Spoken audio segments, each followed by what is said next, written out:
Boom. Empezamos.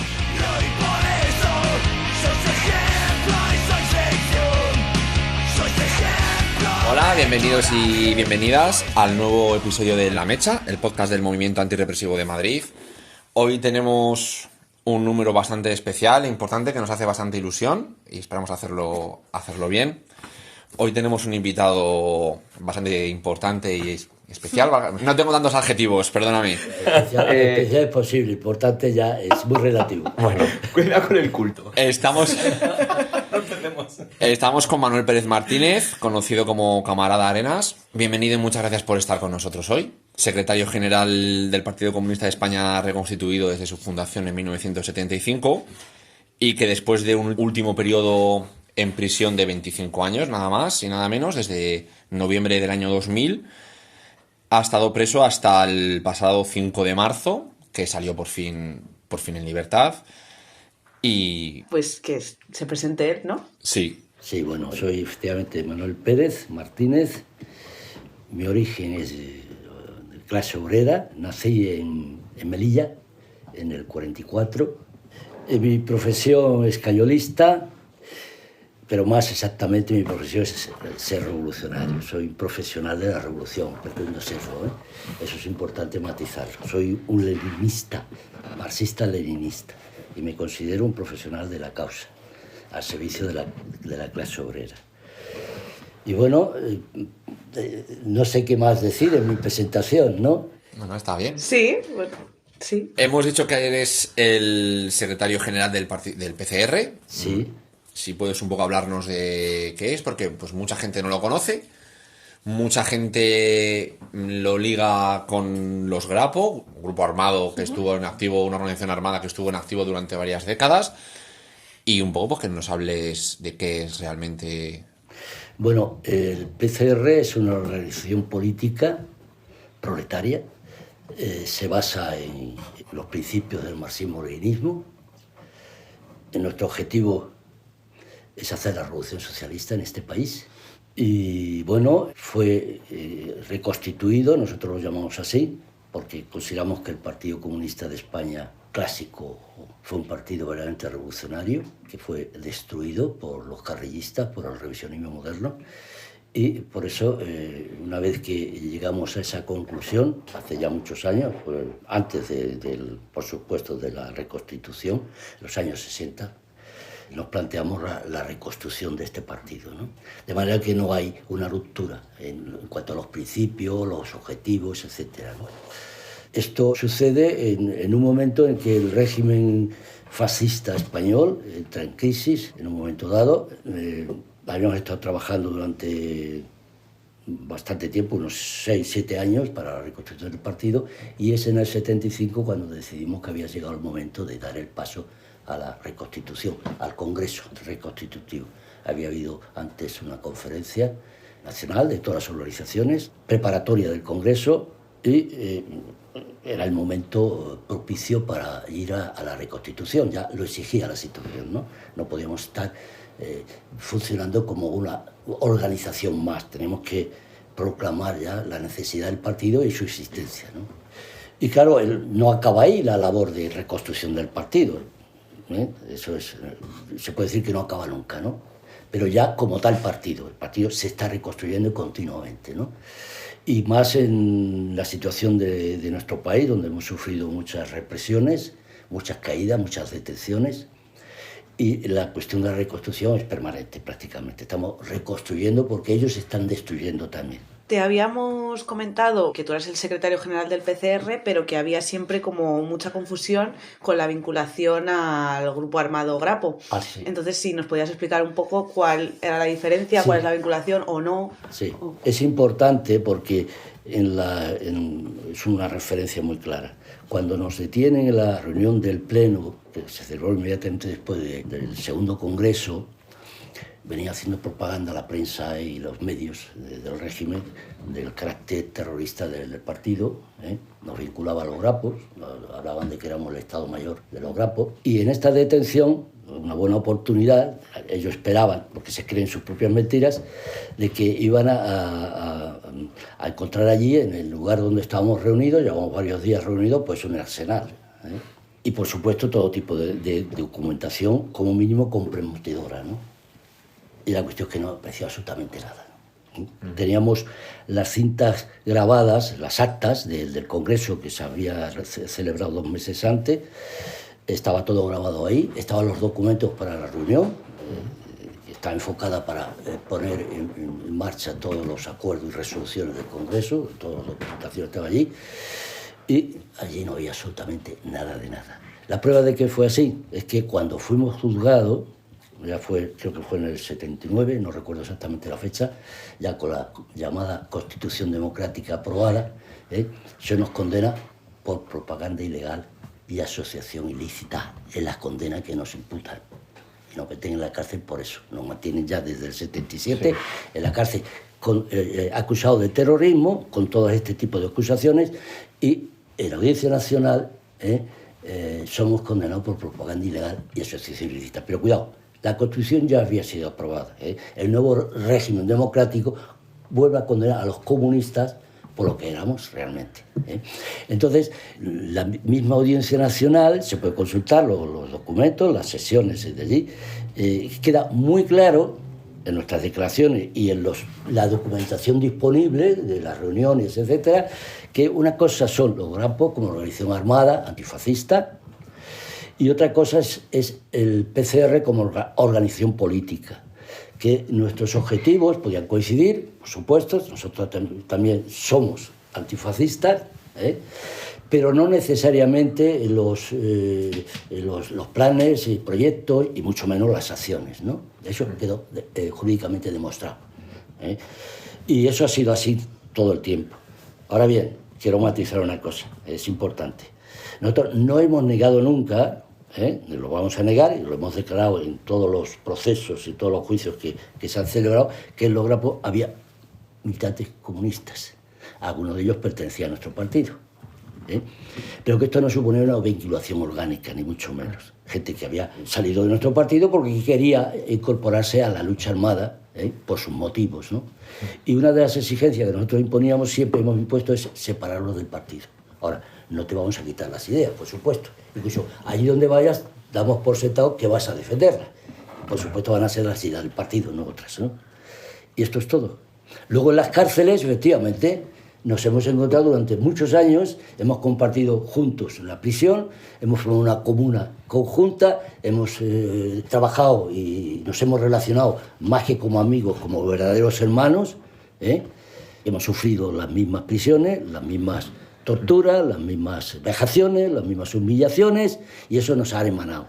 Esto en los 70, 80, lo que acabas de contar, pero es verdad que luego, en el 2002, si mal no recuerdo, el partido es ilegalizado, y de hecho la Audiencia Nacional ahí entonces más o menos viene a decir que no, que el partido y los grupos son dos caras de la misma moneda, y de hecho que hay incluso una relación jerárquica y todo eso, e incluso hay gente que, digamos, cuando por ejemplo se ha señalado la represión que habéis sufrido y demás, hay gente que la desmonta un poco diciendo, claro, no puedes pedir que no te repriman si estás pegando tiros. ¿Cómo contestas a eso? Bueno, nosotros no somos un partido legal, nunca hemos acudido a la ventanilla del Ministerio de Interior para inscribirnos allí, jamás. Y no lo hemos hecho ni lo vamos a hacer, porque las exigencias ya se conoce cuáles son.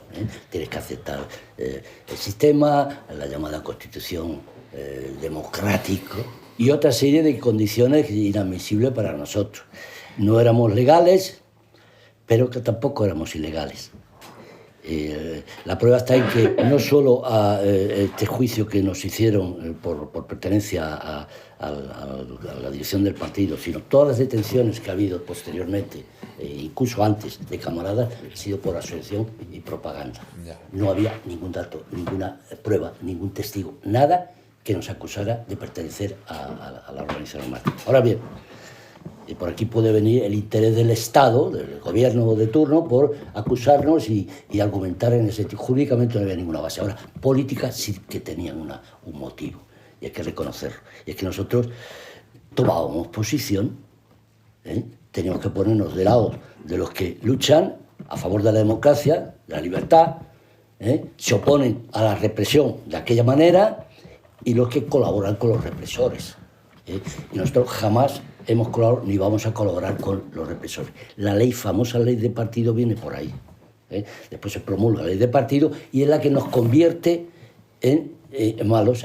A partir de ahí ya sí somos terroristas, jurídicamente. Pero antes no había ninguna base. Es la ley de partido la que nos convierte en terroristas. Antes no existía una base jurídica para llevar a cabo esas acusaciones y condenas. Y a mí me detienen por esa base a la ley de partido. Antes yo no tenía ninguna causa abierta, ni en España ni en Francia, cuando me detienen. A mí me detienen por portar un carnet de identidad falsificado y me juzgan en Francia por ese motivo. No hay otra acusación. Y aquí tampoco. Es a partir de ahí como ya se empieza a construir la causa en base a unas supuestas vinculaciones que no han existido. Previamente a eso no había ninguna sentencia y no hay más. Asociación ilícita y propaganda ilegal. Es más, por terrorismo entonces no se condenaba a 7 años y yo fui condenado a 7 años. Por terrorismo, lo que ya sabemos, lo que ha venido después. Sí. Pero fui condenado en la audiencia de la a 7 años de prisión por propaganda ilegal en plena democracia. Los demócratas. Los demócratas, de toda la vida, además, eran de toda la vida. Sí.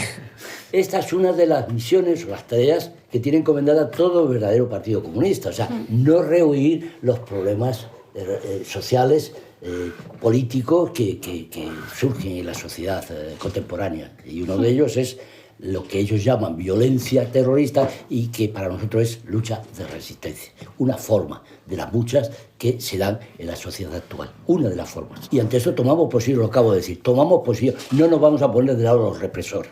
Si bien tampoco vamos a justificar cualquier tipo de violencia, eso está claro, porque aquí partimos de lo que podemos decir de una, vamos a llamarle, para entenderlo, de una herencia histórica, o sea, venimos de donde venimos, de 40 años de régimen fascista, terrorista, de una opresión extrema que ha padecido el pueblo en general, pero en especial la clase obrera y un sector muy concreto como es la juventud. Mucha gente que está ya al límite psicológico de la resistencia y tiene necesidad de reafirmarse. Yo lo expreso así, de reafirmarse como ciudadano, como persona, no hablo de otra cosa. Y esto ha llegado a un momento que está el grado de represión que existe en este país, recordar aquella época, sí. Asesinatos, represiones, torturas, cárceles masivas, en fin, eso nosotros no inventamos nada, eso es un hecho real. De ahí, ese es el caldo de cultivo de la guerrilla, lo que nosotros llamamos, ahí surge la guerrilla. Los movimientos juveniles, sobre todo, que de una u otra manera se plantea resistir. Esto no vamos a aguantar más esto hay que enfrentar esta ignominia, ¿no? Por decirlo de alguna manera.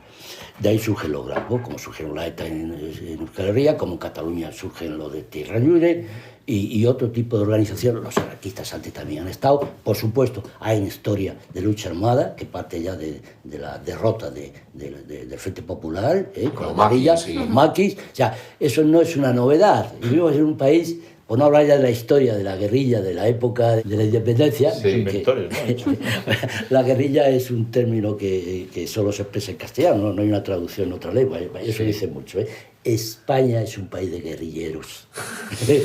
Ahí queda. Eso ha sido así, ya lo decía Galdós, Galdós ya lo decía así. Los españoles, dijo, hay uno de sus episodios, salieron un buen día de casa, se echaron al monte y no han vuelto, y no han tenido ocasión para volver, ¿no? Eso es un hecho real, eso es un hecho. Y tiene mucho que ver con la historia de este país ultrarreaccionario, imperialista, por supuesto, de tipo feudal en su época, y que ha heredado de alguna manera esa tradición, sabemos cómo comenzó, sí. Con la expulsión de los árabes, de los judíos primero, después los árabes, después las comunidades de Castilla. El Estado, con los Austrias ya, se forma como potencia imperialista liquidando las libertades de Castilla. Y esto es un hecho real, y esa tradición está ahí. Y ha proseguido, ¿no? Y ha continuado, ¿no? Bien, no sé si respondo a la Sí, pregunta. creo que sí, está bien. Bastante bien. Entonces, que aparezca ahora una guerrilla, pues me parece la cosa más natural del mundo. Francamente. Sí. Sí, pues después de estas explicaciones vamos un poco a cómo han sido estos últimos 25 años en prisión. ¿Cuál ha sido la línea que has llevado dentro? ¿Por qué? ¿El papel que ha podido jugar? Sí, bueno, estos 25 años ha sido, hemos pasado situaciones muy malas en las cárceles españolas, ya en la etapa anterior, sobre todo las huelgas, la lucha en la Herrera, pero formábamos una comuna, estábamos unidos. Precisamente el Estado lo que trataba es romper nuestra unidad para llevarnos, en definitiva, a la reinserción, a la claudicación, al arrepentimiento, que era su política. Nosotros nos opusimos a eso, pero ya desde un principio. De hecho, las huelgas se hicieron más que nada, huelgas de hambre, durísimas, en defensa de la comuna, de la unidad, de los presos políticos, ¿no? En aquel momento estábamos unidos porque nos llevaron a esa situación los del PCR, estamos en las mismas prisiones, formamos una comuna y fueron a romper la comuna. Mújica decía que con los grapos las cárceles se habían convertido en una universidad de terroristas. Palabras textuales. Mújica era ministro del PSOE de... No, ministro del Interior, Interior. Y de Justicia, cuidado. Un híbrido. Sí, se unían los dos cargos, Mújica, ¿vale? O sea, ahí no había fisuras. Superministro lo llamaban antes, Sí, ¿no? sí, no había fisuras. Y había que meter a los grapos, como decía, en cajones de cemento. Cemento romano. Y eso es lo que intentaron hacer y ahí libramos unas batallas muy duras, ¿no? Pero aún así estábamos más cerca de nuestra gente, nunca han conseguido romper nuestra unidad, porque siempre hemos resistido las cárceles, siempre hemos buscado una salida a nuestros principios, a nuestra actividad como persona y como militantes, y eso es lo que más daño le hacía a ellos. Bueno, en Francia no ha ocurrido eso. En Francia, ya de entrada, quizás sea el peor periodo que yo he pasado. Estuve 4 años completamente aislado. No tenía posibilidad de hablar absolutamente con nadie, en unas condiciones increíbles. O sea, la peor cárcel que yo he conocido, la de Fresnes, en Francia, cerca de París, la peor. Bueno, hasta el punto de que cuando me sacaban de la celda para una gestión, vaciaban el recorrido, o sea, no tenía que encontrar a nadie en el recorrido, para que os hagáis una idea. Y antes había imágenes ya allí colgadas en algunos sitios, conservaban una especie de fotografía, allí metían las capuchas a la gente para salir de la celda, y los metían con capucha y los sacaban, o sea, para que os hagáis una idea. Bueno, de patio nada, o sea, una especie de pocilga, no salía allí, no había... y siempre solo, hasta el punto de que me iba a quedar mudo. Joder. Claro, de no hablar. De no hablar. Joder. Es que de verdad, llegó un momento, digo, es que las cuerdas vocales ya se me estaban poniendo rígidas, atrofiando. Es real, ¿eh? No sé si te escribí en una ocasión a alguien o le lo conté eso. Sí. Y me propuso que hablara solo, que no era mal remedio. Es verdad, ¿eh? Que hablara solo, como si tú eras loco. Es increíble, ¿eh? ¿En qué situación me encontré yo allí? 4 años estuve allí, porque claro, me llevaban a Juez Bruguier con formar la causa, que es que no había nada y tenían que montarla de alguna manera, y retrasar, el plan era retrasar mi permanencia allí, porque me detuvieron con carácter preventivo hasta la aprobación de la ley de partido, que ya estaba en marcha. Ya estaba. Y hay un detalle muy interesante, porque hubo una reunión a poco de mi detención, creo que fue en Narbonne, entre el ministro Sarkozy y el ministro entonces de aquí, ¿cómo se llamaba? ¿Acebes? El Acebes, y una conferencia de prensa, y hicieron una declaración muy clara, como prueba de la sintonía y el buen hacer entre los ministerios del Interior de España y de Francia, habían tomado el acuerdo de extraditar a Manuel Pérez Martínez a España. Esto sin juicio, ni siquiera había habido todavía una instrucción, absolutamente nada. Un acuerdo político. Y esto, cuando se apruebe la ley de partido, está listo para enviar para España. Claro. Para España. Y a mí no se me ha acusado otra cosa en Francia más que de un carnet de identidad falsificado, porque no había otra cosa. Pero una vez llegas a España, sí es verdad que estás eso... pues hasta ahora que has salido 25 años en prisión, Sí. Y aquí sí que es por donde queríamos tirar un poco, que el Estado ha jugado al final a chantajearte, ¿no? Ha jugado con, bueno, pues con todo, tienes 80 años, Sí. Tenías alguna que otra enfermedad, pues hipertensión y alguna cosa así, Y es como un poco por lo que te queríamos preguntar. El Estado ha jugado con eso para chantajearte. Es decir, mira, lo tienes, quizás entre muchísimas comillas, muy fácil para salir a la calle, pides perdón, te arrepientes, lo que decías tú antes, y estás en la calle.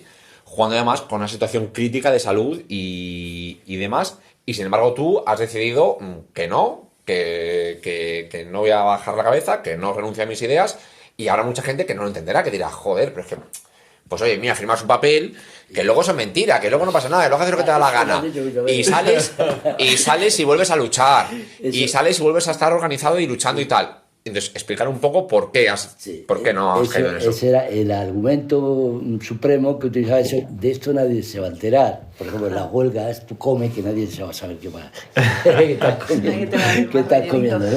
No, pero ha sido una constante. O sea, cuando me escarcelaron en el 84, después de cumplir la condena por asociación y propaganda ilegal, me entrevistaron un par de periodistas muy extraños. Pensaba que yo era idiota o algo así, ya me di cuenta de qué venía.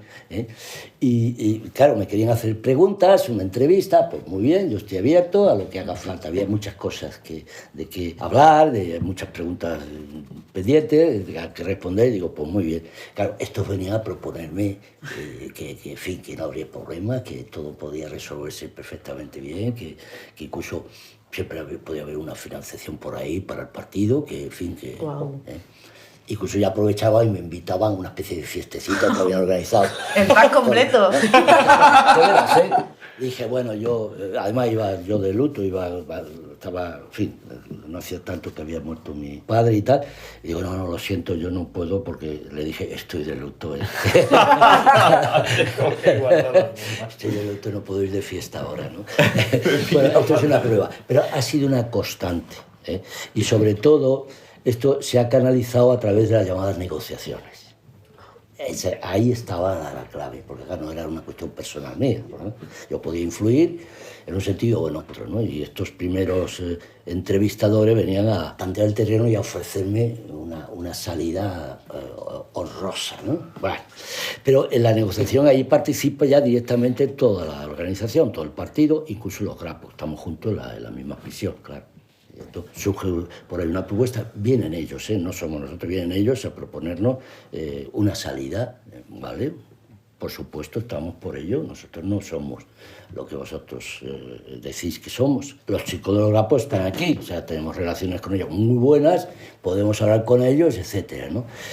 Entonces, le proponemos una salida, primero, ellos tenían que reconocer que no somos una organización terrorista, que somos un partido político, que ha sido represaliado por defender las ideas socialistas y comunistas y democráticas. Segundo, no aceptamos y nos oponemos a los llamados acuerdos de la Moncloa, que afectan al movimiento obrero, a la clase obrera, a sus condiciones de vida y de trabajo, que eso no lo vamos a matizar ahora, porque no era el momento tampoco, pero hay una serie de cuestiones ahí que eso hay que revisar. Y una última condición, hablo en general, se nos tiene que compensar moral, política, claro, libertades plenas, y económicamente por todo el daño que nos ha causado, sobre todo a nuestras familias. Bueno, eso dijeron que de momento no lo iban a discutir, que lo iban a trasladar al gobierno.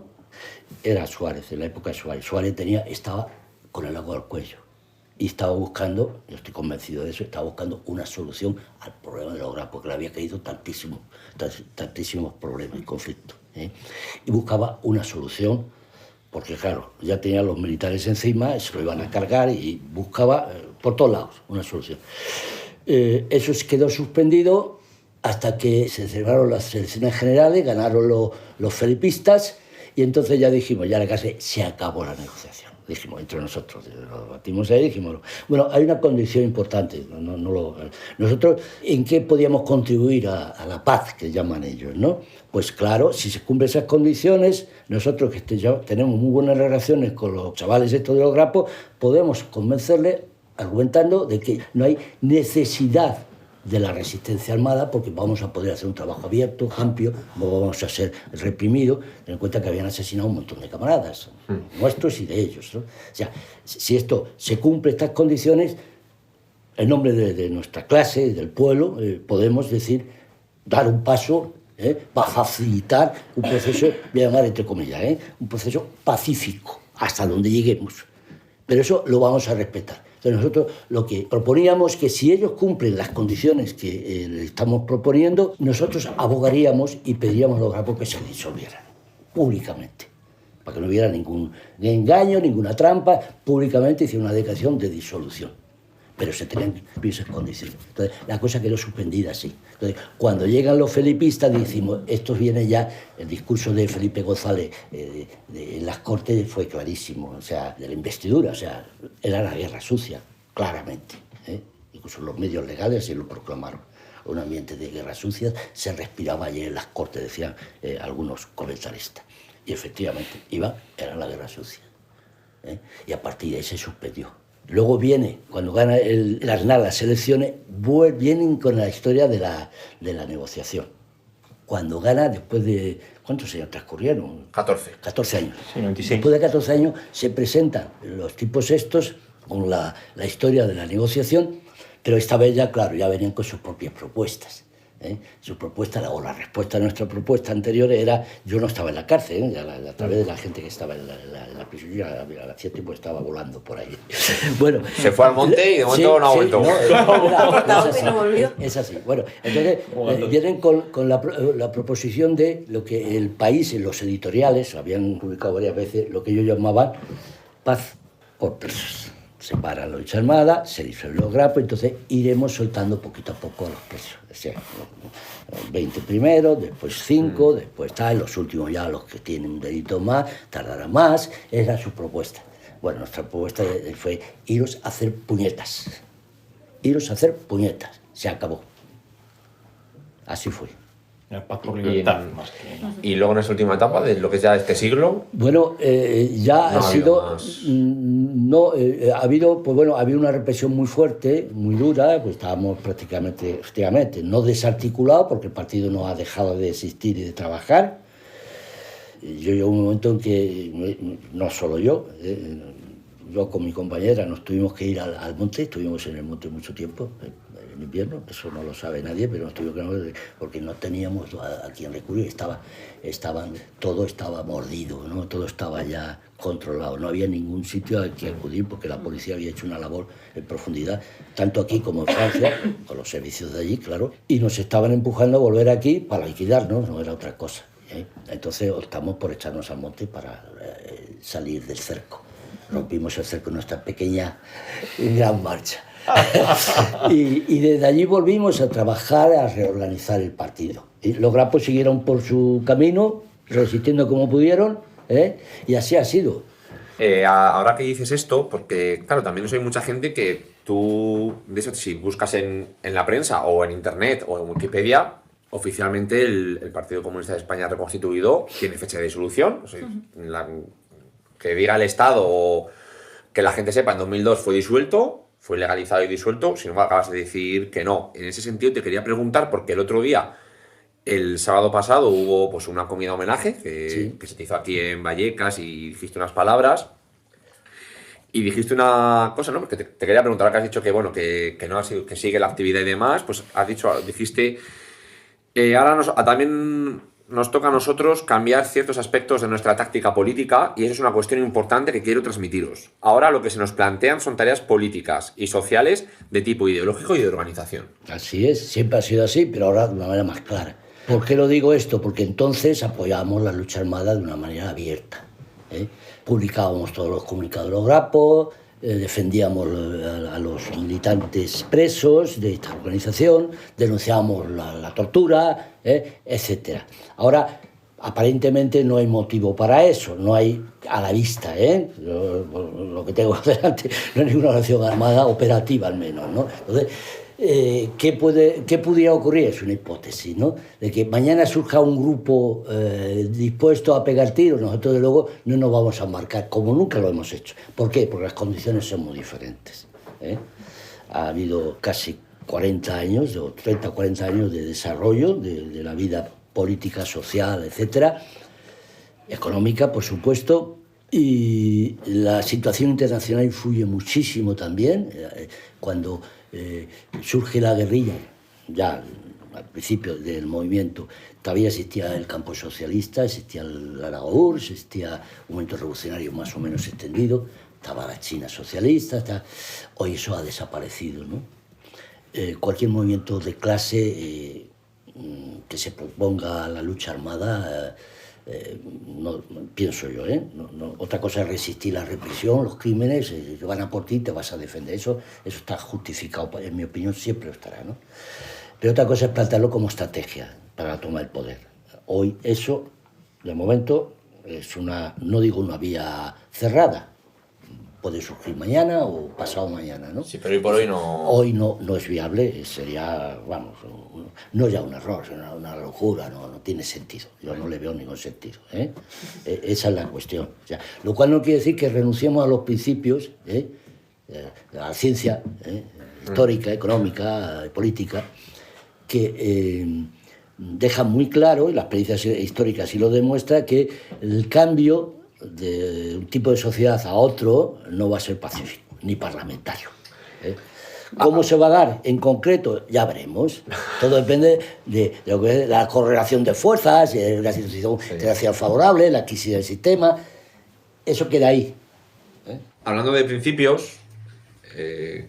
Sí, avanzando un poco más hacia tu salida, cómo ha sido, queríamos preguntarte, incidir, bueno, te lo hemos preguntado, pero incidir un poco más en qué papel ha jugado tu postura de resistencia, cómo has visto tu salida con todos esos tira y afloja que nos has contado por parte del Estado, ¿por qué crees tú que ha pasado ahora? ¿Y por qué te has mantenido, digamos, obcecado ahí tantos años a pesar de que tu propia vida corría peligro? Y no has dicho, mira, firmo y salgo. Sí, no ha sido una obcecación, ha sido...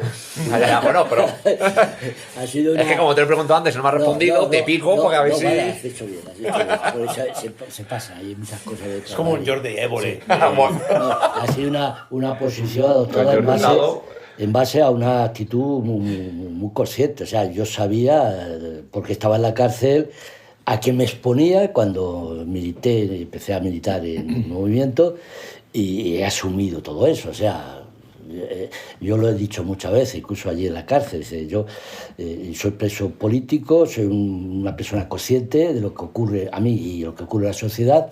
No me sorprende nada, y es más, yo, aunque me tienen aquí preso, soy más libre que los que me han metido en la cárcel.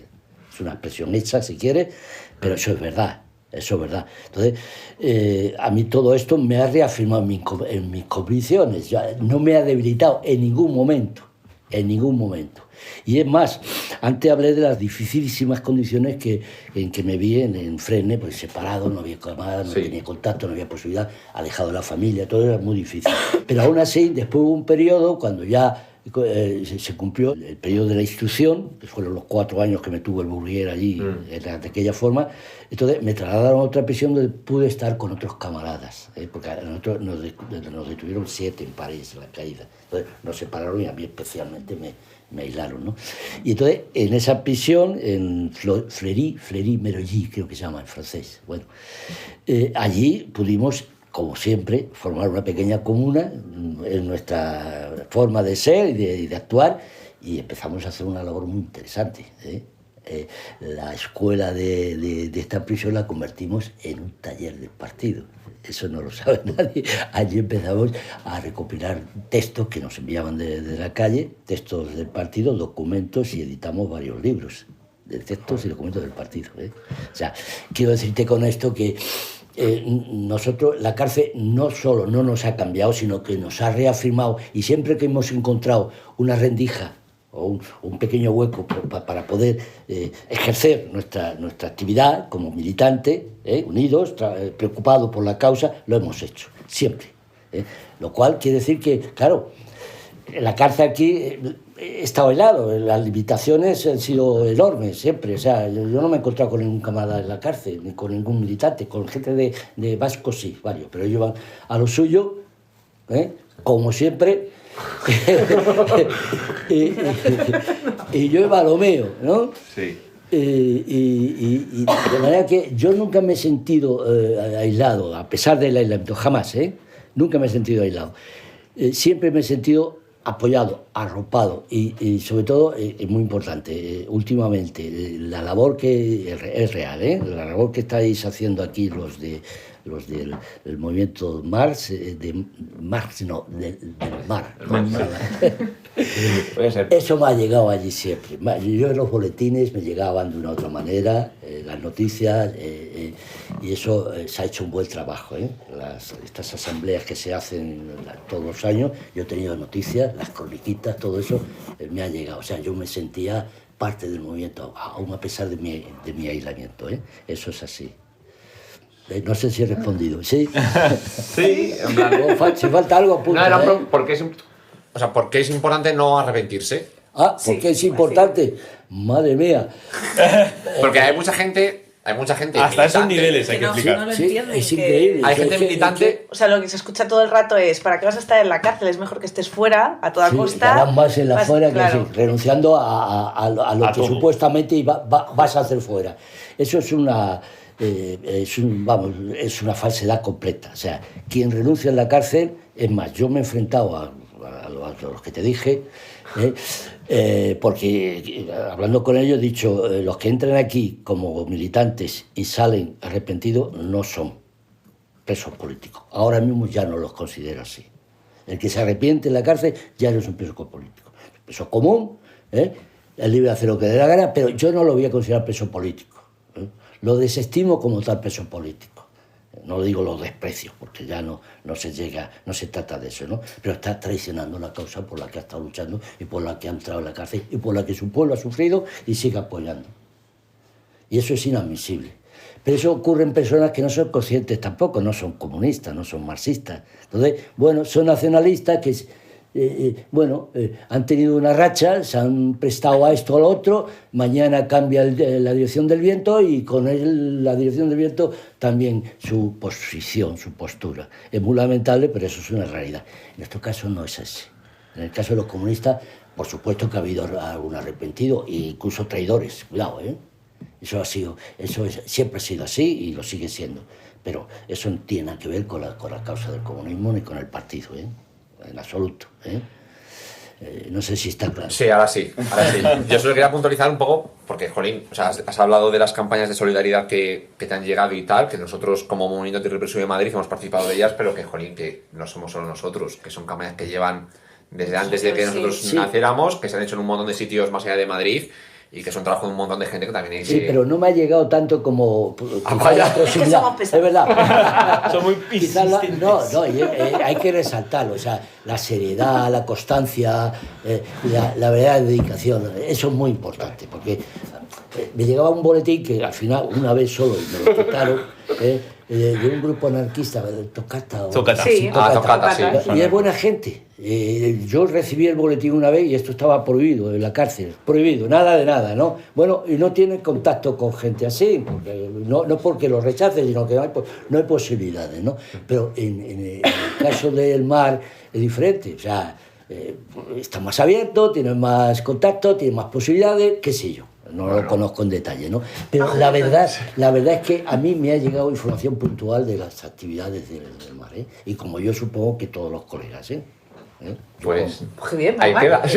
No, es serio, ¿eh? No. Sí. Sí. Es decir, a lo largo de todo este tiempo, ciertos acontecimientos que han ido ocurriendo en la vida pública, política, sobre todo del país, pues ¿cómo los has podido vivir tú desde dentro? Por ejemplo, el tema de cómo hace ya, claro, queda lejos, pero bueno, en su día 15M, que ha acabado derivando en Podemos, Sumar y toda esta gentuza. Sí. Bueno, eso respondía a una situación de crisis real, o sea, eso es indudable. O sea, y hay mucha gente, esa especie de proclama, no nos representan, etcétera, ¿no? Eso obedece a una situación muy real. La gente lo sentía así, o sea, el régimen, con todo su partido, institución y tal, se había deslegitimado, se puede decir, de hecho. Entonces, hay un fenómeno muy curioso, y aquí es donde viene el fenómeno de Podemos.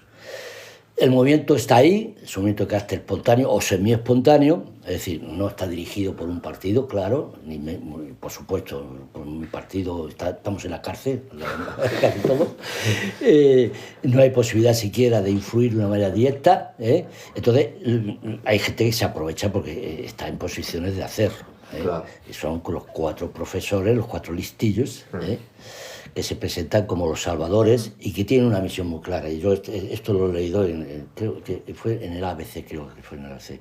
uno de los técnicos, el de Sala se llama, creo, sí, una de las campañas antigrapos. Tomás de Sala. Sí, Tomás de Sala. Y un artículo muy claro, además ya decía, vienen los chicos para reconducir a las masas a la participación.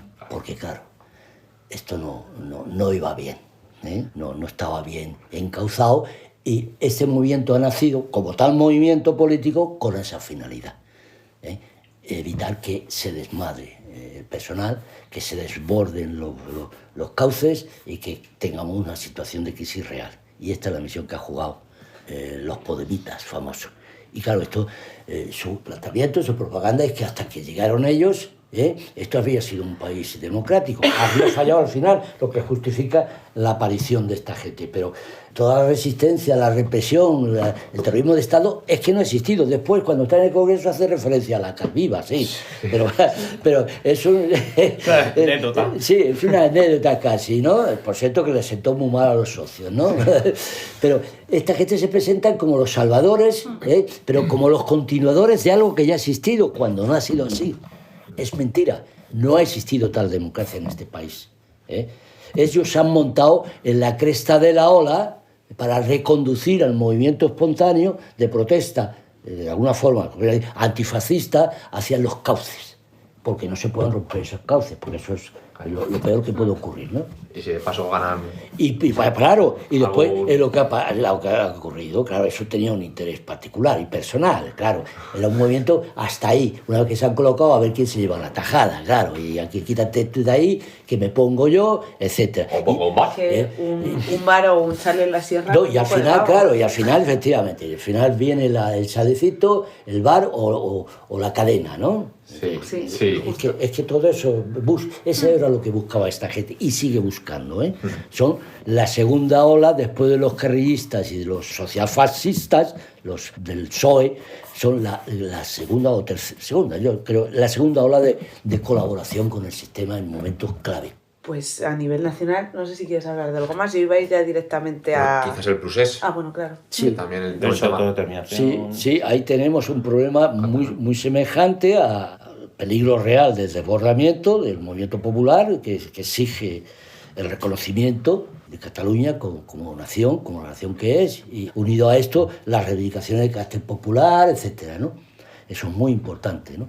Esto de nuevo lo aprovecha como siempre los partidos nacionalistas, burgueses, por supuesto, para arrimar el ascua a su sardina, que es lo que ha ocurrido, ¿eh?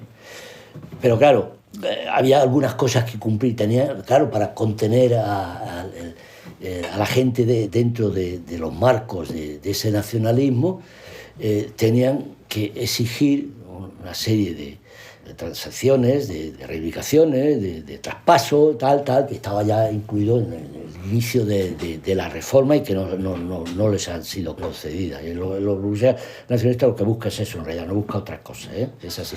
Hasta cierto punto tiene razón, en ese aspecto, hasta ahí. Pero claro, la gente no se conforma con eso, porque además tiene la experiencia de que le han burlado una, otra y otra vez, y la próxima vez le van a volver a burlar. Y lo que quiere son soluciones reales. Y la única forma de arrancar esas soluciones es echándose a la calle, efectivamente. Lo del referéndum, eso forma parte de la presión, pienso yo, de esta burguesía hacia el gobierno para obligarles a hacer las concesiones que están pidiendo. Pero yo creo que no va más allá de eso, ¿eh? El nacionalismo burgués, tal y como lo entendemos nosotros, no se propone acabar con el Estado español, ni siquiera fundar un Estado propio, aunque lo proclamen una y mil veces, porque sabe que no tiene nada que hacer, porque depende en última instancia de la Guardia Civil, afecta a la masa. Esto históricamente ha sido siempre así. En Cataluña, particularmente, cada vez que la clase obrera y el pueblo catalán se ha echado a la calle exigiendo sus derechos, la burguesía llamada nacionalista no solo ha reculado, sino que ha recurrido al Estado para reprimir ese movimiento porque ya no lo controlaba. Y cada vez que se le ha ido de las manos, la Guardia Civil les ha resuelto el problema. Aún así, es un problema que sigue sin resolver, el tema de las naciones oprimidas. Pues esto has dicho Cataluña como la nación que es, que has dicho, también está Galicia, Euskal Herria. ¿Cuál es tu postura o la postura del PCR en torno a este problema? Bueno, nuestra posición siempre ha sido y sigue siéndolo es la defensa del derecho a la autodeterminación. Eso es una cuestión de principios para nosotros. Ahora bien, hay que matizar qué significa el derecho a la autodeterminación. Y ahí nos diferenciamos incluso de los nacionalistas más radicales que piden la independencia. Nosotros no estamos en contra de la independencia, pero es un mal planteamiento. Nosotros abogamos por el derecho a la autodeterminación porque este derecho implica tanto la independencia como la unidad, que es el pueblo, en última instancia, el que debe elegir una alternativa o la otra. Que voten libremente. Que voten libremente, pero eso tienen que dar condiciones reales. Y mientras exista el régimen actual, eso no va a existir. No ha existido ni va a existir. No se van a dar condiciones políticas, libertades plenas, amnistía total, libertad de propaganda, para que el pueblo realmente esté en condiciones de decidir. Pero ha de decidir entre la independencia o la unidad en un plano de igualdad absoluta con el resto de los pueblos de España o con el Estado. Esto es una cuestión de principio para nosotros y es muy importante.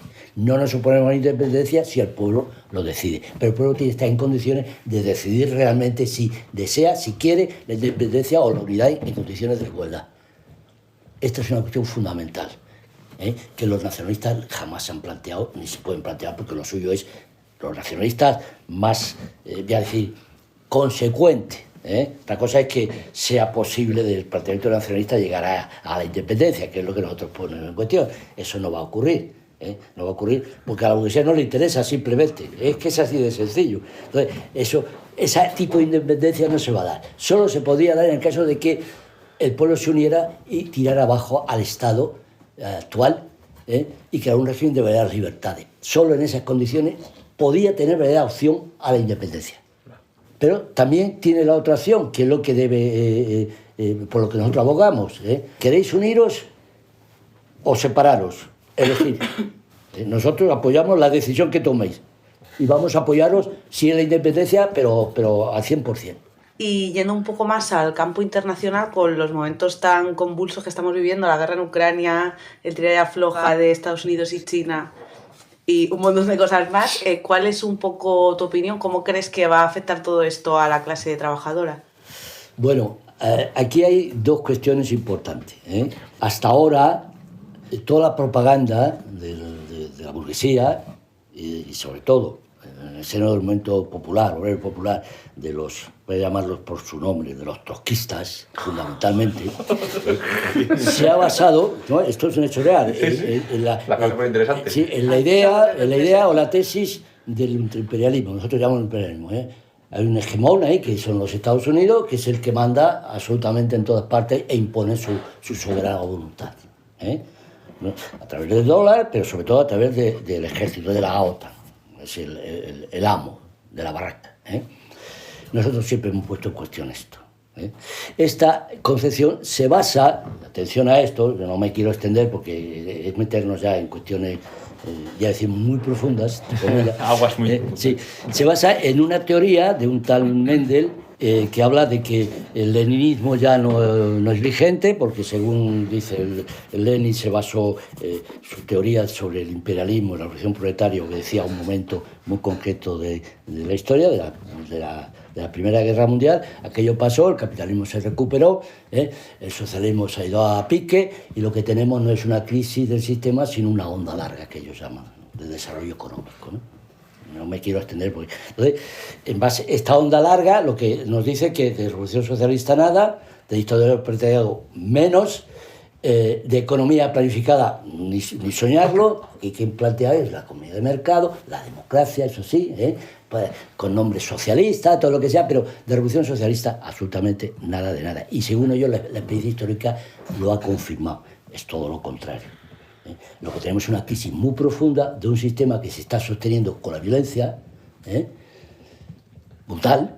Empezó con el chantaje a la Unión Soviética con las armas nucleares, el bloqueo económico, por supuesto las guerras coloniales, el sistema está decayendo, la etapa monopolista financiera es la última etapa, esta es la tesis, estamos en esa época, el país se está prolongando, es un hecho real, indudable, pero debido sobre todo a la correlación de fuerzas y a los nuevos instrumentos de que se ha dotado el capitalismo, tanto en el plano político y financiero como en el propagandístico, tecnológico, tal, y es lo que les ha sostenido, es lo que ha prolongado la crisis. Tiene momentos de auge, pero a partir de los años 70 el sistema entra en crisis basada sobre todo o determinada por la superposición. Y eso está ahí.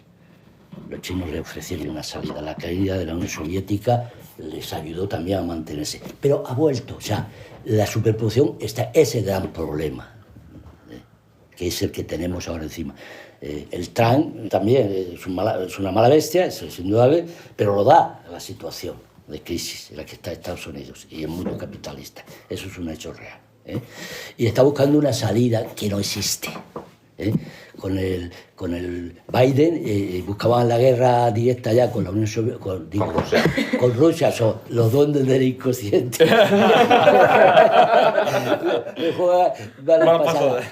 Bueno, pues iban a por Rusia, la Rusia de Putin, la Rusia de Putin que no es la de Yeltsin, está muy claro. Y a por China, claro, en la salida a la guerra. Ya no tenía otra salida. Pero eso sí, era una aventura, no pintaba nada bien. Y bueno, había un sector importante de la burguesía monopolista, el yaqui, que no estaba por la labor. Y han cambiado la orientación. Y lo que propone es recomponer la industria norteamericana y la infraestructura, están hechos polvo, para competir en el plano comercial. Le vienen los aranceles y tal. O sea, los planes guerreros, la actitud ante Putin del Trump va por ahí. O sea, no está diciendo no vamos a ir a la guerra. Además, ya hay una imagen ahí muy clara, cuando se entrevista con el Zelensky, él está diciendo, vas a provocar una guerra mundial, muchacho, y son millones de muertos, tal. Eso es sincero, ese tiene una mala bestia, pero está diciendo una gran verdad en ese momento. Él se opone a eso, y con él el sector que él representa. Eso es un hecho real. Entonces, estamos en una situación de crisis total. Efectivamente, las tesis leninistas están vigentes. El sistema está en la agonía. Eso es un hecho real. Ha venido retrasándola con todos esos remedios paliativos, vamos a llamarlo así, pero las leyes económicas, históricas, se cumplen y se están cumpliendo. ¿Y todo eso cómo nos afecta a los trabajadores? Pues claro, gente que nos esté escuchando, que diga, a mí qué más me da que esté Trump, que esté el chino, que el drogado nazi de Zelensky, que no sé qué, que no sé cuánto, pero no, es como, ¿qué implicaciones tiene toda la situación nos implica de lleno, pero ya, no es desde ahora, ya viene... Claro, ya nos está implicando el problema de las desregulaciones, el problema del paro, el problema de carestía, de la inflación, todo. Eso es un hecho real y está motivado por el mismo fenómeno de la superproducción. La industria, se habla mucho del exceso de capacidad productiva, están encubriendo la superproducción, el exceso de mercancías, en definitiva es esto, bajo este término un tanto técnico, muy fino, el exceso de capacidad productiva. Están cerrando fábricas, están quemando productos de mercancías que no se venden. Claro, ¿cómo van a dar trabajo a producir algo que no tiene salida en el mercado? Esto es muy, muy sencillo, es así de sencillo. Entonces, claro, para reponerse o intentar reponerse de esto, tienen que tomar medidas, recortar, despedir, suprimir presupuestos sociales, en pensiones, en sanidad, en educación, recortar y dedicarlo todo ¿a qué? Al armamento. Es una salida, ya ves tú qué tipo de salida. Eso no solo no lo va a resolver el problema en el plano económico, el gran atasco, la gran crisis que tienen ahí, sino que les va a conducir posiblemente, aunque yo lo dudo porque la correlación de fuerzas no son nada favorable, ni siquiera el nivel tecnológico de las armas de que disponen les permite aventurarse a una guerra, esa es mi opinión, pero lo van a intentar. Y van a desviar la atención hacia ahí. Invertir en armamento, va a dar trabajo a alguna gente. Yo dejé caer que tienen que recuperar de alguna forma esas inversiones. La forma de recuperar las inversiones en armamento solo hay una, y es el expolio de otros pueblos, el saqueo. es la forma en que el imperialismo siempre ha recuperado las inversiones realizadas, que siempre son del Estado, es decir, de la clase obrera, que es la que lo paga, en definitiva, las inversiones que ha realizado en ese campo. Pero ahora mismo ni siquiera van a poder hacer eso, pues no pueden emprender una guerra mundial para resarcirse de los gastos que ha conllevado la preparación armamentística. Podrán emplearla en el Sahel, ahora mismo, es un problema que tienen ahí, y la ayuda a las aventuras que puedan correr la OTAN aquí o allá. Pero eso no les va a salir, no les va a sacar de atasco, ¿eh? Pero vamos, que la diversión se la vamos a pagar nosotros, en resumidas cuentas. En todos los casos. Eso, en todos los casos. Eso va a ser así, ya. Y además, yo digo más, eso ya está acordado. El paripé de Sumar y de los otros es un paripé. Eso está acordado ya. Y están todos de acuerdo en lo que están de acuerdo, que hay que salvar el sistema. Claro. Sacarlo de la crisis. ¿A costa de quién? De lo de siempre. De lo de siempre, hundiendo a los trabajadores en la más completa miseria. Y reprimirlo en sus manifestaciones políticas de protesta o de mejora simplemente. Pues ya con todo esto... Justo hablando de los trabajadores, pasamos al 1 de mayo. Va a ser el primer 1 de mayo después de 25 años que estar fuera. Sí. Últimamente, la verdad es que las noticias han sido horrorosas. Creo que el mes pasado fue cuando, o incluso, ya las cuentas no me salen, pero bueno, fallecieron 2 bomberos en Alcorcón, en un servicio, también fallecieron 5 mineros en Asturias por una explosión en una mina que no se debería de haber utilizado para la explotación, y está el panorama pues un poco de esta manera. Entonces, ¿cómo lo ves tú? ¿Por qué crees que es importante reivindicar el 1 de mayo? ¿Cuál es su importancia? Bueno, hay una cosa, el 1 de mayo es una... vamos a llamarle fiesta del trabajo, así se denomina. De hecho, esto surge de un acuerdo de la Segunda Internacional. La reunión de Constitución de la Segunda Internacional ya se toma el acuerdo de celebrar el 1 de mayo como día de lucha, de reivindicación y de lucha de la clase obrera, ¿no? Esto es un dato histórico muy importante porque no son los pobres obreros como en Chicago, eso se lo han ido añadiendo para quitar el carácter socialista, revolucionario de esta fiesta. Aunque lo internacional luego derivó hacia aquella parte que ya sabemos, hacia la socialdemocracia y tal, el hecho es que el planteamiento era este. Un día internacional en que los trabajadores salen a la calle para mostrar su fuerza, su unidad y solidaridad. Esto es lo fundamental, ¿no? Entonces, claro, en este día hay que tener en cuenta no solo el carácter histórico y de lucha, sino también las reivindicaciones más inmediatas. Esto es muy importante. O sea, entre ellas la cuestión de los llamados accidentes, que son, vamos, está muy claro, no solo, esto es lo que se ha conocido, pero es un verdadero matadero. O sea, aquí hay muertes todos los días, decenas de muertes en todas partes. Eso no sale en la prensa, no se publica. Solo los que son demasiado evidentes o clamorosas, como la de los mineros, no la pueden ocultar, no la pueden tapar como un accidente, ¿no? O sea, demasiado. Ahí ya está mezclada la cuestión de la explotación, tal. Entonces, es una buena ocasión para denunciar la explotación extrema a la que está sometida la clase obrera, la pérdida de las condiciones de seguridad, debido a la competencia, al expolio, en definitiva, de todos nuestros derechos, y hacer una reclamación en ese sentido, de recuperarlo, de luchar por ello, por la jornada de 8 horas, por un salario digno, y que se dejen de historia ya de las 37 horas y media y todas las historias con sus horas extraordinarias, las divisiones, el plan que tienen ya en marcha, que lo están aplicando, de hacer depender a todos los trabajadores de las necesidades operativas de las empresas, o sea, tener a disposición las 24 horas del día del personal. O sea, tú no eres libre ni siquiera para estar en tu casa, porque en cualquier momento te pueden llamar y llevarte a hacer una urgencia, ¿no? Eso es inconcebible. Yo creo que el 1 de mayo se va a convertir en una fecha de reclamación, de protesta y de denuncia. Firme, y no en plan festiero. Es una fiesta, claro que sí, ¿no? Es el mes de las flores, pues, mira qué bonito, ¿no? Pero también hay que ir con energía a protestar y a mostrar nuestra indignación y nuestra fuerza, que eso es muy importante. Queremos preguntar también por la vinculación que pueda haber entre la lucha obrera, como la que acaba, pues eso, el tema de los salarios o contra la carestía y tal, con la lucha antirrepresiva, porque nosotros entendemos que son dos caras de la misma moneda un poco. Van acompañadas, o sea, no se puede separar. Yo creo que esto ha sido siempre así. Aquellos que luchan son reprimidos y yo diría más, a veces se adopta una actitud de tipo moral y tal, no, es que está vinculado y hay que dejar esto muy claro. Si no hay movimientos de solidaridad con los represaliados, estamos debilitando el movimiento.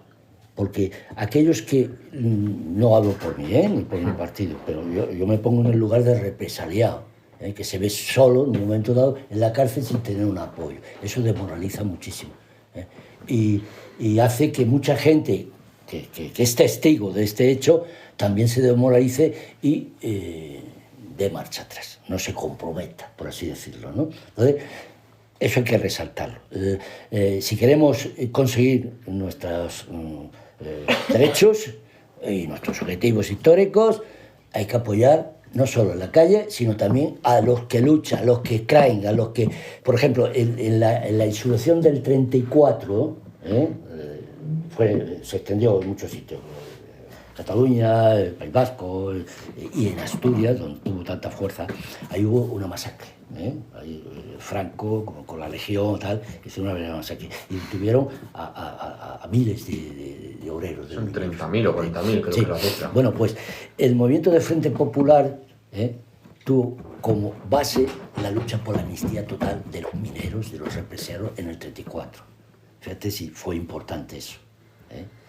Es lo que permitió al partido, en concreto, y a otras organizaciones, promover y llevar a cabo el programa del Frente Popular, sobre la base de la amnistía total de los que habían sido represaliados en la lucha por la libertad, la democracia, los derechos de los trabajadores. Entonces, no se debe desvincular, porque no está desvinculado, está unido.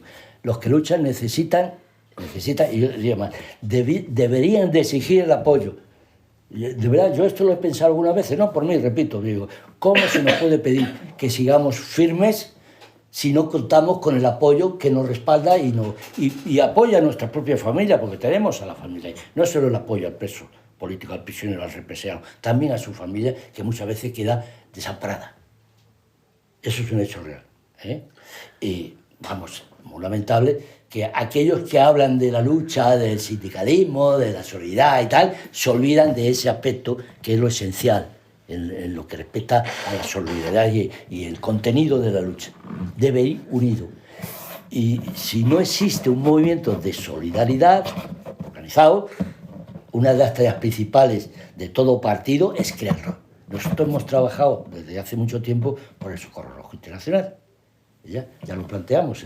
Y eso se mantiene ahí. Lo que pasa es que ya sabemos las dificultades, los problemas, la represión que ha sufrido el movimiento, y eso, quieras que no, lo ha limitado mucho, ¿no? Pero siempre hemos planteado la tarea de lucha y solidaridad como dos aspectos de un mismo movimiento. Ligado con esto justo, en el anterior episodio, el último entrevistado fue un compañero que es portavoz del comité de huelga de Acerinox. Sí. Estuvieron en huelga más de 4 meses el año pasado y les dedicamos un episodio, le entrevistamos porque ahora les ha denunciado la empresa por huelga ilegal, supuesta huelga ilegal, Sí. y les piden 28 millones de euros. Ajá. Son 7 personas. Una huelga que además fue promovida desde la base, desde asambleas de trabajadores y vehiculizada por un sindicato muy pequeñito, muy minoritario, se llama Asamblea de Trabajadores del Acero, que contó con el boicot activo de comisiones UGT y uso, y ahora se han visto con eso, como a pesar de haber seguido las pautas legales, la empresa les ha denunciado y les pide esta cantidad astronómica de dinero. Te queremos preguntar si tienes algún mensaje para ellos. Bueno, mi partido ha publicado un artículo resumiendo la experiencia de esta lucha, de esta huelga, y creo que ha recogido, me parece bastante bien, la historia de esta huelga y el resultado también. Y creo que también he leído una hojilla que han publicado este comité, esta organización, una hojilla que trae incluso un dibujo tal. Y creo que estamos, en lo esencial estamos de acuerdo. O sea, es la denuncia del sindicalismo oficial, de las mafias sindicales, cómo se han comportado en la práctica, que es lo que vienen haciendo, ¿no?, desde siempre. Y bueno, comprendemos que los obreros hayan dado un paso atrás, hayan tenido que admitir lo inadmisible en principio, las condiciones que le impone la empresa y que han quedado por imponerle, claro. Lo entendemos. Y entonces una pequeña nota crítica, nada más. Hay que evitar llegar a esas situaciones, simplemente. Y eso se logra haciendo un planteamiento claro de la lucha, ¿no? O sea, no vamos a conseguir del capital arrancarle, mientras no tengamos la fuerza suficiente, todas nuestras reivindicaciones. Entonces debemos medir muy bien los pasos a dar. Podemos llegar hasta aquí y no llevar la cosa hasta el punto en que nos tengamos que echar para atrás en las peores condiciones. Es mejor retirarse a tiempo, no dar baza a los sindicatos mafiosos. Se tenía que haber tomado esa decisión antes, salvando lo esencial, pienso yo, puedo estar equivocado. Entonces, la cuestión es que estamos con los obreros y decimos la lucha no ha terminado, es un pequeño retroceso, pero hay que hacer un planteamiento a más largo plazo. O sea, hay que continuar la lucha en definitiva. No hay que consentir que la empresa imponga sus condiciones. De momento hay que aceptarla porque es muy duro, hay que dar de comer a los críos, hay que pagar el piso, etc. Pero en la medida de lo posible evitar que nos lleven a ese extremo. Y en cuanto a la denuncia que tienen ahora, que les piden 28 millones de euros y eso, pues... Eso, la vía es fomentar, claro, es que no hay otro camino. Eso es impagable. Sí, es impagable, o sea, es la cárcel, no hay otra. O sea, ¿de dónde van a sacar ese dinero? No estarán embargados de por vida, supongo. Claro. No se cambia dinero por cárcel. Claro, o sea, no se cambia dinero por cárcel, no. Antiguamente sí. No. Pero se Ya, cambia sí que son despido, 27 millones de días, claro, pero se cambia el despido, se cambian controles, se cambia listas negras, un montón de represalias para imponerse y acabar de hundir al movimiento. ¿Y tú crees Ese que- es el peligro real. ¿Cómo? Lo hacen con esa certeza de sobra que la gente no va a pagar, Hombre, pues, claro. no tiene Si con qué. tuviéramos 27 Pero millones. sí van a utilizarlo para hundirlos, moralmente y sindicalmente. ¿Crees que esa represión que han sufrido los compañeros la podrían haber de alguna manera pues evitado o intentado que no les alcanzara tanto? O sea, Bueno, yo ya voy a barrer para adentro. La cuestión, el gran problema del movimiento sindical en este país, no es de ahora, se han impuesto ahí los comisioneros, los sujeteros y otras organizaciones de tipo patronal por falta de una organización política en las empresas, por falta de partido capaz de encabezar, de orientar y de hacer planes, ya digo, en el sentido que acabo de señalar. O sea, es decir, hasta dónde podemos llegar, vamos a darlo todo, pero en su momento nos vamos a retirar, dejando muy claro que esto no ha terminado, que eso de la paz social es un cuento de la burguesía, que nosotros no tenemos ningún motivo para pactar esos términos. La lucha continúa, ahora volvemos al trabajo porque tenemos que comer, nuestros hijos tienen que comer, pero las reivindicaciones siguen en pie. Y vamos a volver a la batalla cuando tengamos las condiciones idóneas para ello. Se habla mucho de cajas de resistencia, eso es una tradición, no es que me parezca mal, pero una huelga prolongada y dure cuando es un contingente tan elevado de trabajadores los que participan en la lucha, necesitaría muchísima ayuda. Y es muy difícil que haya una caja capaz de sostener una huelga prolongada.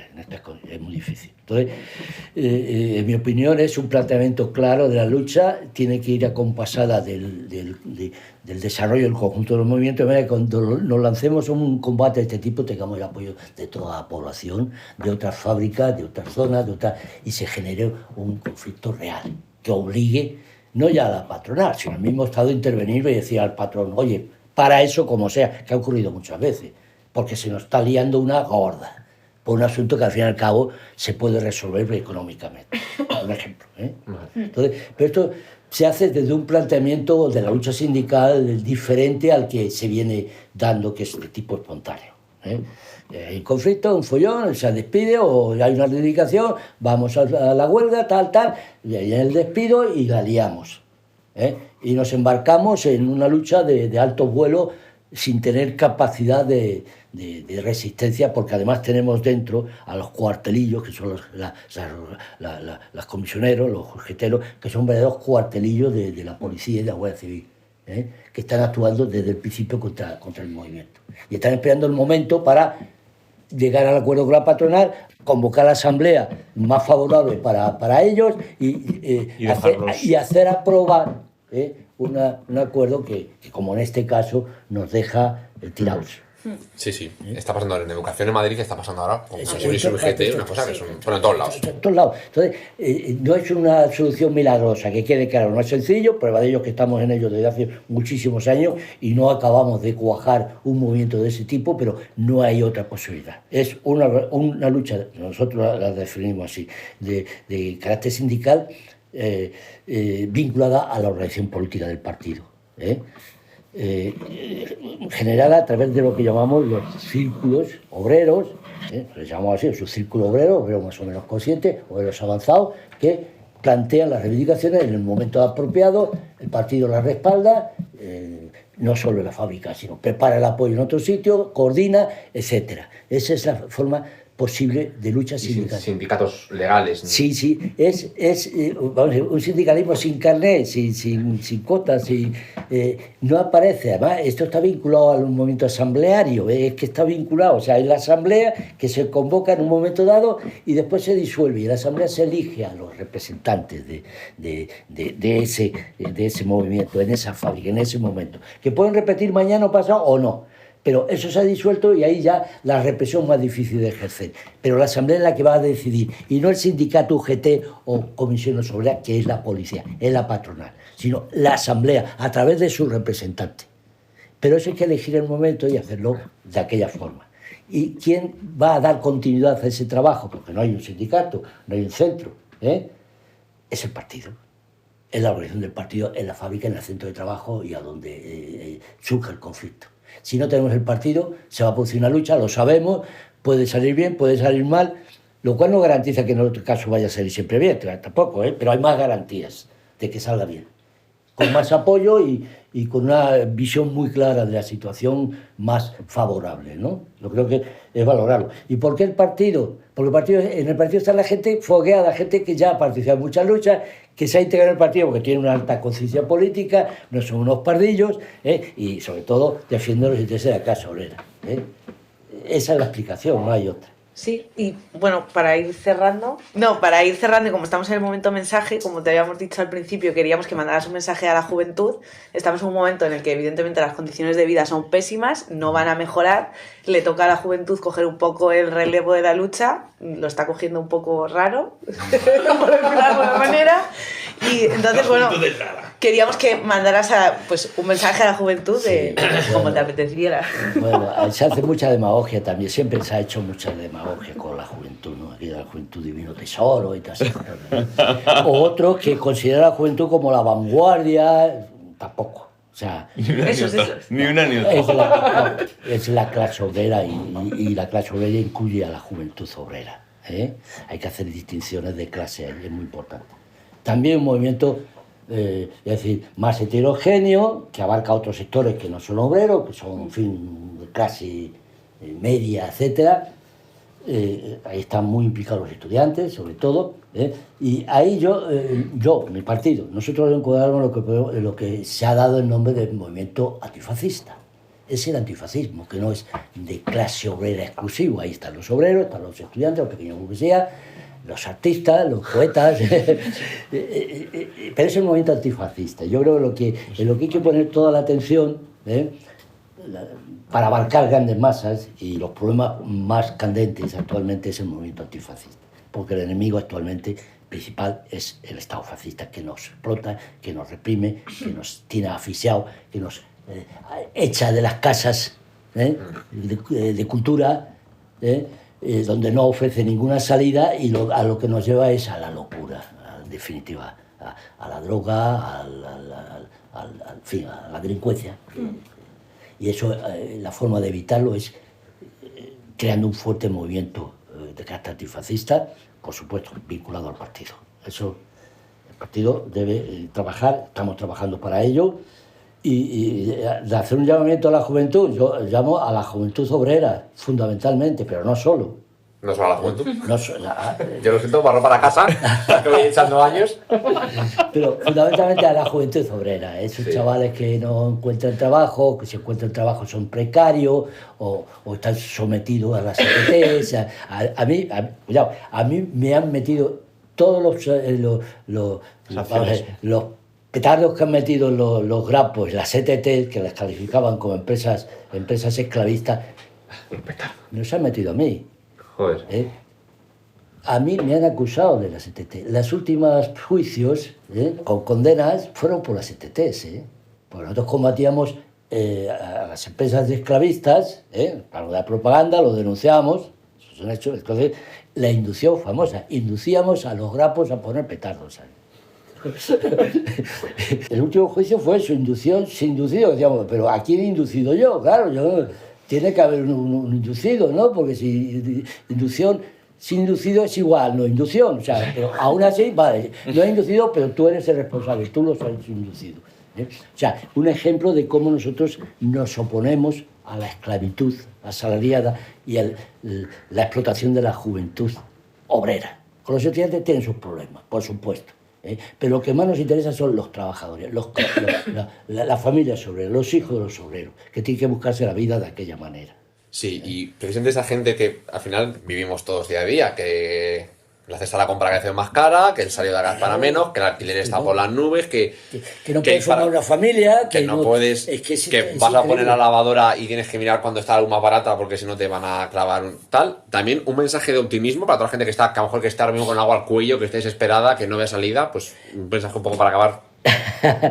Yo soy optimista por principio, o sea, el optimismo está en mis planteamientos, los planteamientos de mi partido, en los planteamientos marxistas-leninistas. Nuestros planteamientos son optimistas. Nosotros decimos que vivimos una época revolucionaria, vivimos una época de decadencia y de agonía de un sistema social caduco, y que lo que esto nos plantea ya al orden del día es organizarnos para llevar a cabo la transformación social, la revolución proletaria.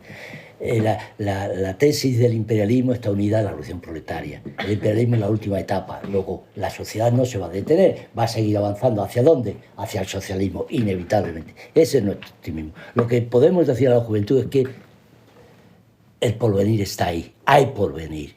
Eso de que no hay porvenir es una gran mentira. Hay porvenir, pero está en el socialismo y hay que luchar por él. No va a venir solo. Pues Perfecto. Perfecto, un final perfecto. A la altura de un invitado excepcional, que se me ha ocurrido un sinónimo por fin. Y nada, es que tenemos que hacer un poco de publicidad. Sí. Eso sí, por eso es nuestro podcast. Entonces, nada, queríamos recordar que el próximo sábado 24 de mayo tenemos las jornadas por la amnistía en el CSO La Enredadera, en Tetuán. Y Tana, te tenemos que preguntar si vas a venir. Bueno, yo encantado, voy a ir, vamos. Perfecto, Claro, ha quedado perfecto. Sí, una última objeción. No nos jodas el gancho. No pasa nada, porque va a meter no la va tijera. conmigo, no va conmigo. Yo soy una persona de contacto directo, no soy de los que se ponen En el atril. en el atril, en la tribuna. Todo. O sea, yo puedo ser un tribuno, pero de la calle.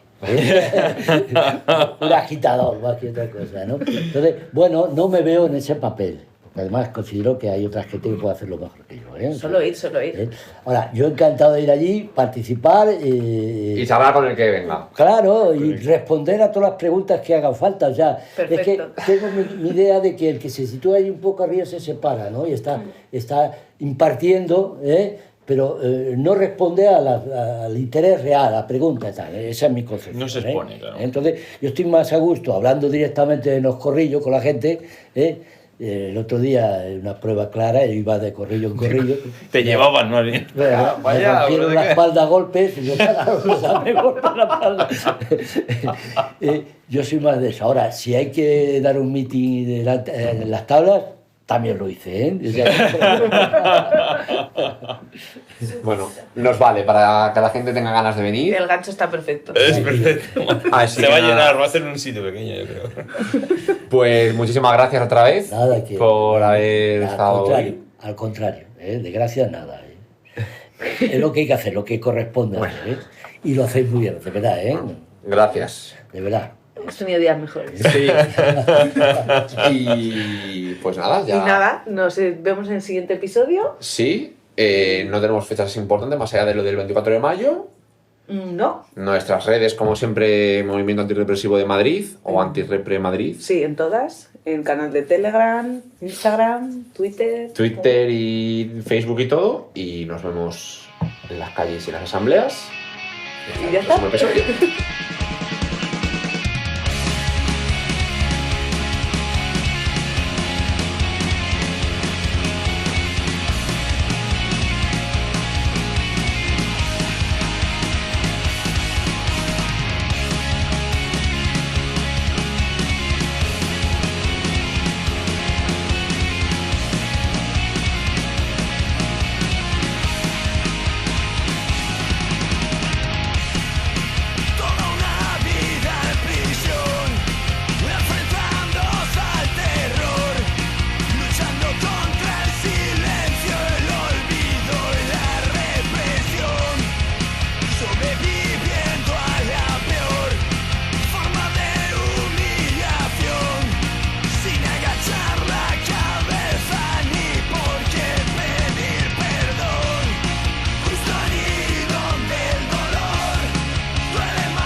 arrojan a todas aquellas personas que molestan dentro de la sociedad. Sos la voz de un